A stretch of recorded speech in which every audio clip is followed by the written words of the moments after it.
हमारे India block के साथी ऑल इंडिया कांग्रेस के साथ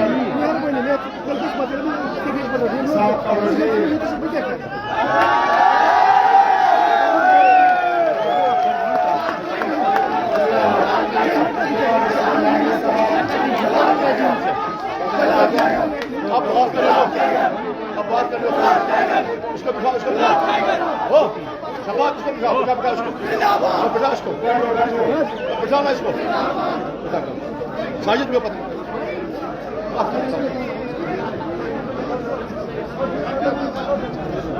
इंशाल्लाह 4 जून को श्रीनगर से कामयाब होते हुए मेंबर पार्लियामेंट आगा सैयद रूहुल्लाह साहब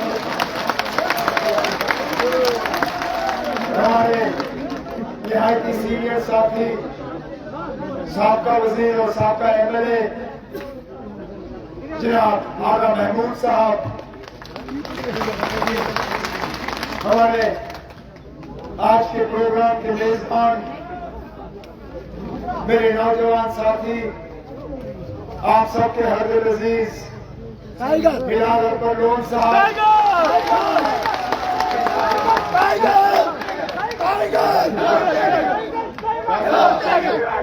बस वो साजिद, साजिद, बात करने उसको बिठाओ, साजिद, बैठो। देखो यार मेरा गला बैठा हुआ है, मैं शोर कर नहीं सकता, मेहरबानी करके आप शोर मत करिए। इनके वालिद साहब हमारे सीनियर और करीबी साथी, अल्लाह उनको लंबी उम्र दे, तबीयत उनकी ठीक नहीं है, वो यहाँ आ नहीं सके। उन्होंने तो इनका नाम हिलाल अकबर लोन रखा था, लेकिन प्यार से हम अब सब इनको हिलाल टाइगर के नाम से जानते हैं और है ये ओरिजिनल टाइगर।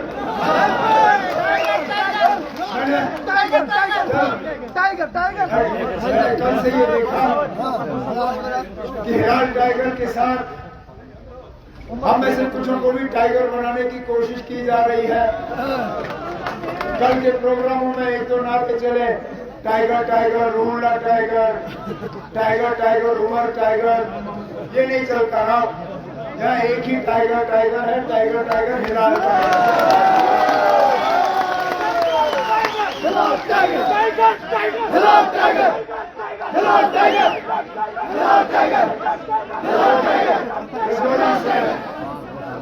हमारे साथी मुजफ्फर खान साहब, नेशनल कॉन्फ्रेंस के ट्रेजरर शमी ओबरॉय साहब, तर्जुमान आला तनवीर सादिक साहब, यहाँ स्टेज में बैठे तमाम नेशनल कॉन्फ्रेंस और कांग्रेस के औहदेदार हजरात, यहाँ पे आए हुए ज़ोमाए किराम, दोनों तंजीमों के वर्कर, भाइयों बहनों, बुजुर्गों, नौजवान साथियों, आप सबको मेरी तरफ से अस्सलाम वालेकुम।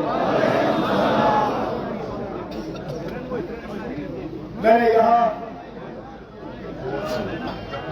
इस सरजमीन पे आके मुख्तलिफ इलेक्शनों में इस तरह जलसों से खिताब किया है। कहीं मैंने अपने उस वक्त के पार्लियामेंट मेंबर अब्दुल रशीद शाहीन साहब के लिए वोट मांगे, कहीं मैंने शारिक साहब के लिए वोट मांगे, कहीं मैंने अकबर लोन साहब के लिए वोट मांगे। मैंने अकबर लोन साहब के लिए जब वो एमएलए का इलेक्शन लड़ रहे थे, मैंने उस वक्त भी लोन साहब के लिए वोट मांगे। लेकिन आज ये मेरी खुशकिस्मती है कि मुझे पहली मर्तबा यहाँ अपने लिए वोट मांगने का मौका मिला।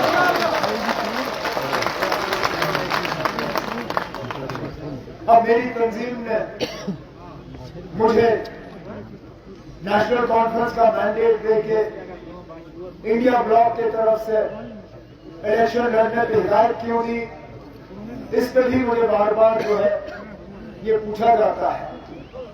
हकीकत ये है कि मरकज का, बीजेपी का, नागपुर का एजेंसियों का अगर सबसे ज्यादा जोर रहा है नेशनल कॉन्फ्रेंस को कमजोर करने के लिए, हमारे वोटों को तकसीम करने के लिए, हमारी आवाज को दबाने के लिए, वो यहाँ शुमाली कश्मीर में रहा है। और इसलिए नेशनल कॉन्फ्रेंस ने यह तय किया था कि इन ताकतों का अगर मुकाबला करना है, इनको अगर जवाब देना है, तो जवाब देने के लिए मुझे मैदान में उतार के आपके दरमियान रखा। लेकिन जो हम लड़ाई लड़ रहे हैं वो सिर्फ बीजेपी या आरएसएस या नागपुर के खिलाफ इस इलेक्शन में हम लड़ाई नहीं लड़ रहे। हमने वो लड़ाई लड़नी है जो 5 अगस्त 2019 को हमारे साथ हुआ, जो उससे पहले हुआ और जो उसके बाद के हालात बने। मेरे जो बुजुर्ग साथी यहां बैठे हैं उनको शायद याद होगा, मेरे जो नौजवान यहां बैठे हैं उन्होंने पता नहीं इसके बारे में सुना या नहीं सुना, लेकिन यहां दोहराना मैं जरूरी समझता हूं। एक दौर ऐसा था, सियासी तौर हम गुलाम थे, हमारी कोई आवाज नहीं थी, हमारी कोई सुनवाई नहीं थी, हमारा कोई पहचान नहीं था।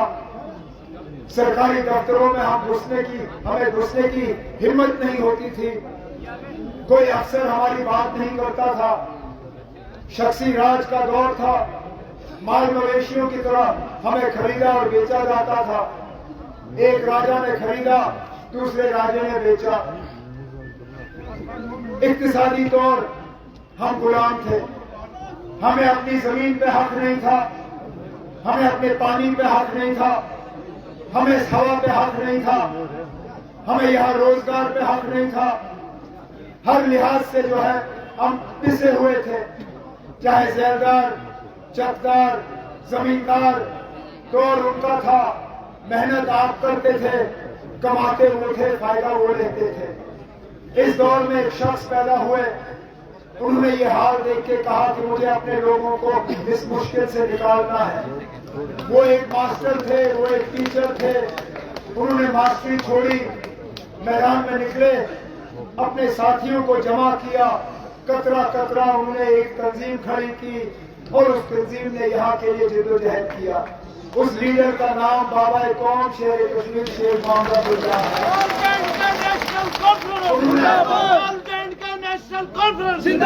उन्होंने पहले हमें सियासी गुलामी से आजादी दी, जब यहाँ जमहूरियत कायम हुई, हमें वोट के जरिए एक आवाज दी, हमें वो हक दिया कि हम अपने वोट के जरिए हम अपने हुक्मरान का फैसला करें, हम ये तय करें कि हमारा जो है मुस्तकबिल किसके हाथ में बेहतर होगा।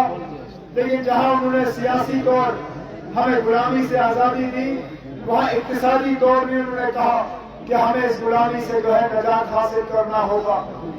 अक्सर बेशतर मुझसे अखबार वाले पूछते हैं, ये मीडिया वाले पूछते हैं कि 370 ने जम्मू कश्मीर के लिए क्या किया, और मेरा जवाब उनको यही होता है कि ठीक है, मैं मानता हूं बाकी मुल्क में स्कूल है, यहाँ पे भी है, बाकी मुल्क में कॉलेज और यूनिवर्सिटी है, यहाँ पे भी है, बाकी मुल्क में सरकारी दफ्तर हैं, यहाँ पे भी है, वहां पे अस्पताल है, यहाँ पे भी है।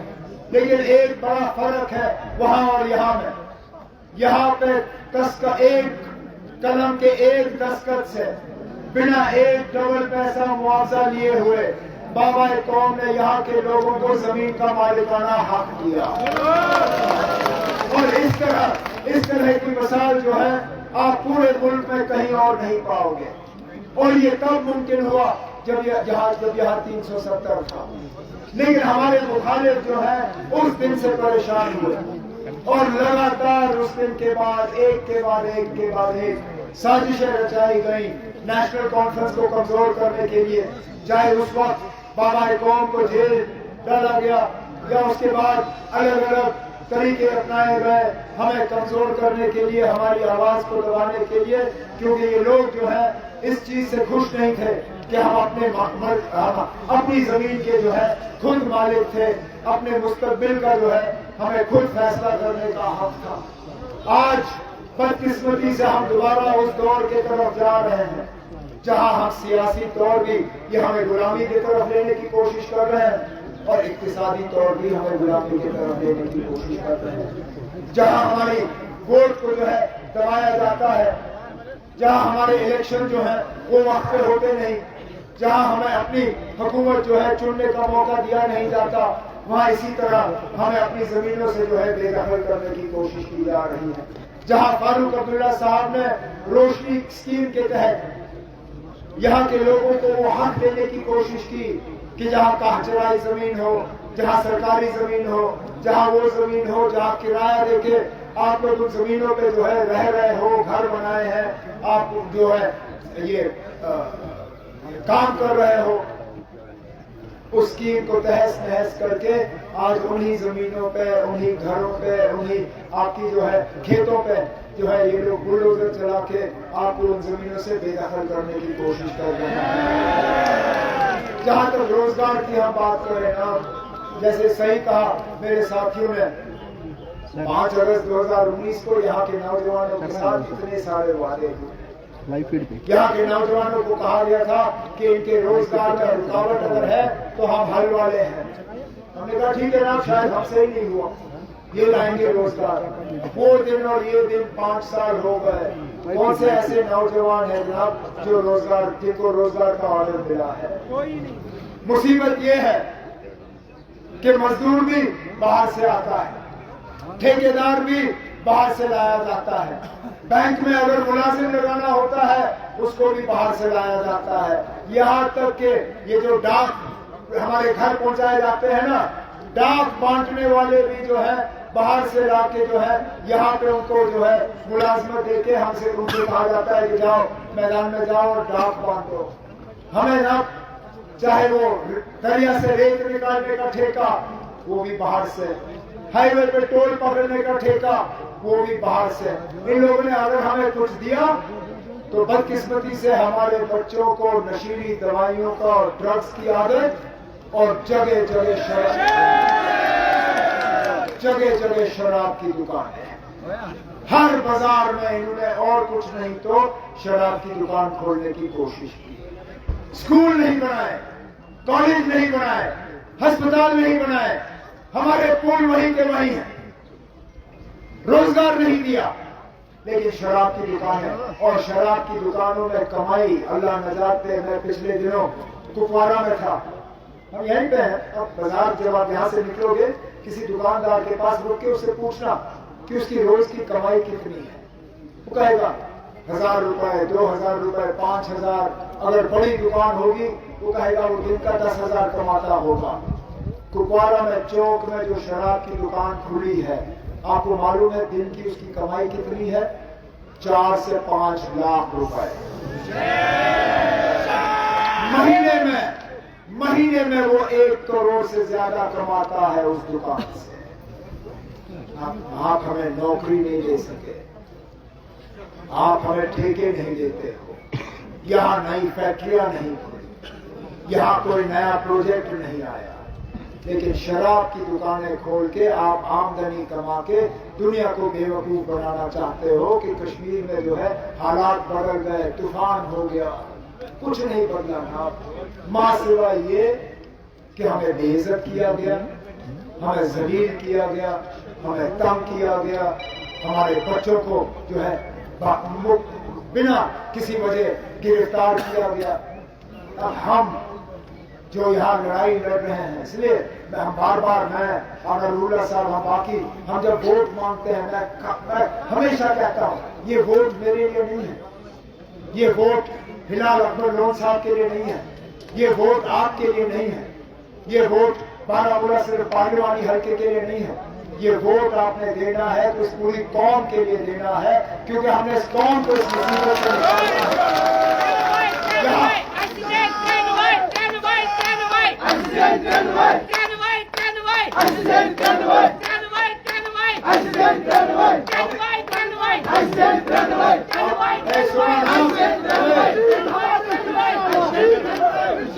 अभी आपने ट्रेनवे नहीं जीता है ना, अभी आपने एक ही जीता है, अभी 2 का फैसला आपने करना है। लेकिन मैं कह रहा था, हमने जब नुमाइंदगी करनी है तो किसी एक की नहीं करनी है, हमने सबकी करनी है। हमने सब जेल से छुड़वाने की बात करनी है तो हमने सिर्फ एक की नहीं करनी है। यहाँ हजारों की तादाद में हमारे नौजवान भाई जो है वो जेलों में बंद है, जम्मू में है, उधमपुर में है, जम्मू कश्मीर के बाहर है, उनकी बात कौन करेगा? जज्बात में आके यहाँ एक की बात हो वो ठीक है, लेकिन उन हजारों की बात कौन करेगा जिनकी आवाज नहीं है आज? उन नौजवानों की बात कौन करेगा जिनका आज सीआईडी के जरिए वेरिफिकेशन नहीं होता? कितने ऐसे नौजवान यहाँ बैठे हैं जिनको पासपोर्ट नहीं मिलता क्योंकि इनकी सीआईडी वेरिफिकेशन नहीं होती? कितने ऐसे नौजवान हैं जिनको सरकारी नौकरी नहीं मिलती क्योंकि उनका सीआईडी वेरिफिकेशन नहीं होता? कितने ऐसे नौजवान हैं जिनको बैंक का लोन नहीं मिलता क्योंकि इनकी सीआईडी वेरिफिकेशन नहीं होती? और कसूर उनका क्या? उन्होंने दूर से भी बंदूक की तरफ आंख उठा के नहीं देखा। अब बदकिस्मती से उनका कोई रिश्तेदार 90 के हालात में बह गए, बह तो बहुत सारे गए थे, उनका कोई दूर का रिश्तेदार उसने बंदूक उठाया होगा, उस रिश्तेदार की बात जो है उसकी सजा जो है इन नौजवानों को दी जा रही है।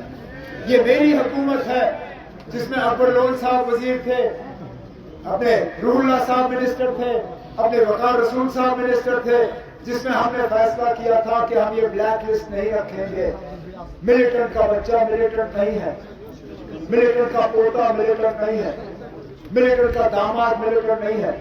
आप किसी नौजवान को इस बात के लिए सजा नहीं दे सकते हो कि उसका रिश्तेदार कोई मिलिटेंट था।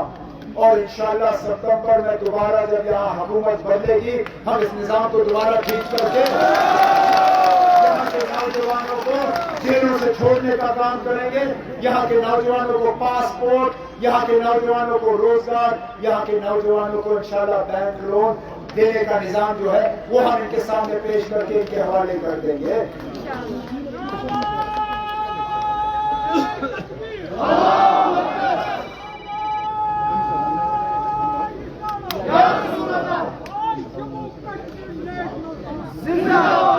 नेशनल कॉन्फ्रेंस ने बहुत कुर्बानियां दी। ये झंडा जो हमारा लाल है ये रंग से लाल नहीं है ना, इसको नेशनल कॉन्फ्रेंस के उन खून मजलू साथियों ने अपने खून की कुर्बानी देके इसको लाल रंग से सेंचा है। और हमने कुर्बानी दी क्यों? क्योंकि एक बैठो ना बैठो, क्योंकि हम मौका पर हम मौका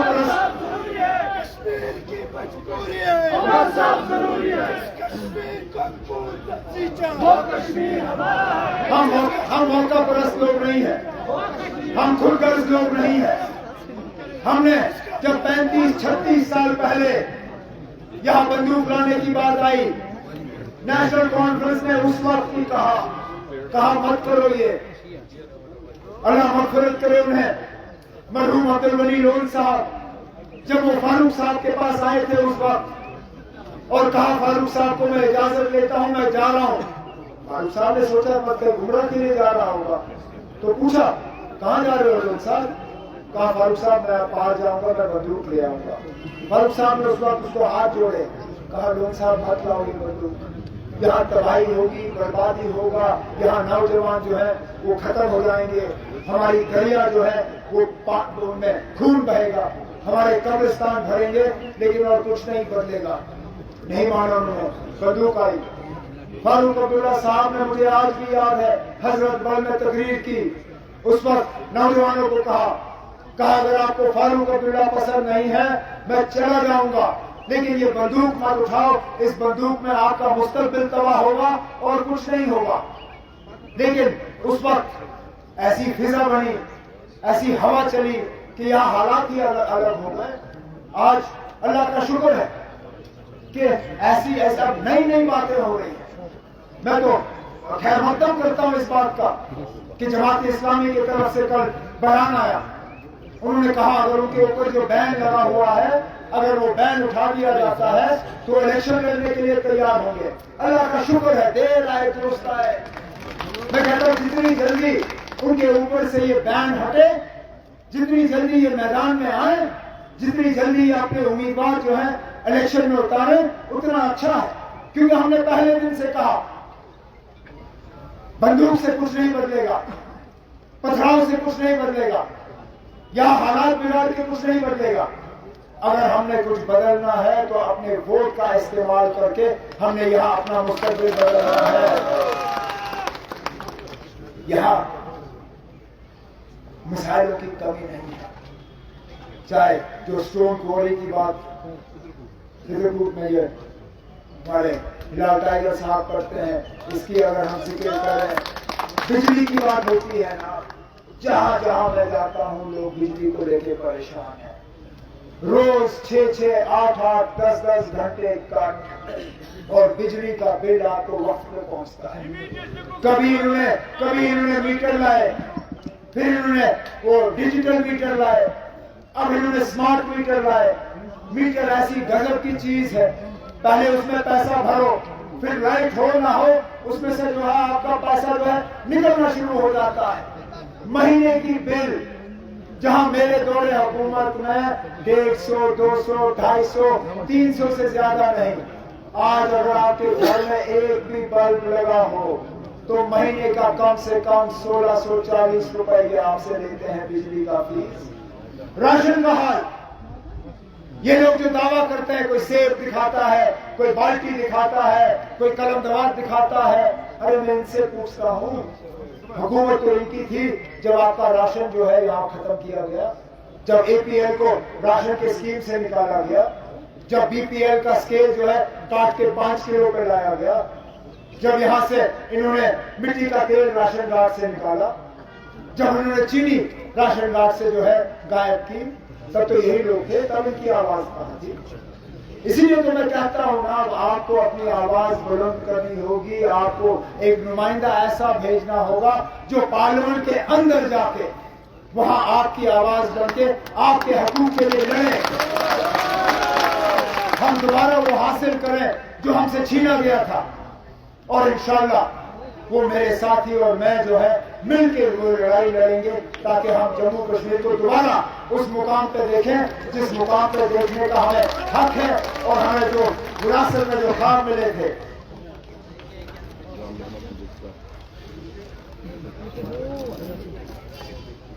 मैं यहाँ तमाम अपने साथियों का शुक्रगुजार हूं जिन्होंने ये प्रोग्राम रखा। सबसे पहले तो जाहिर सी बात है हिलाल टाइगर साहब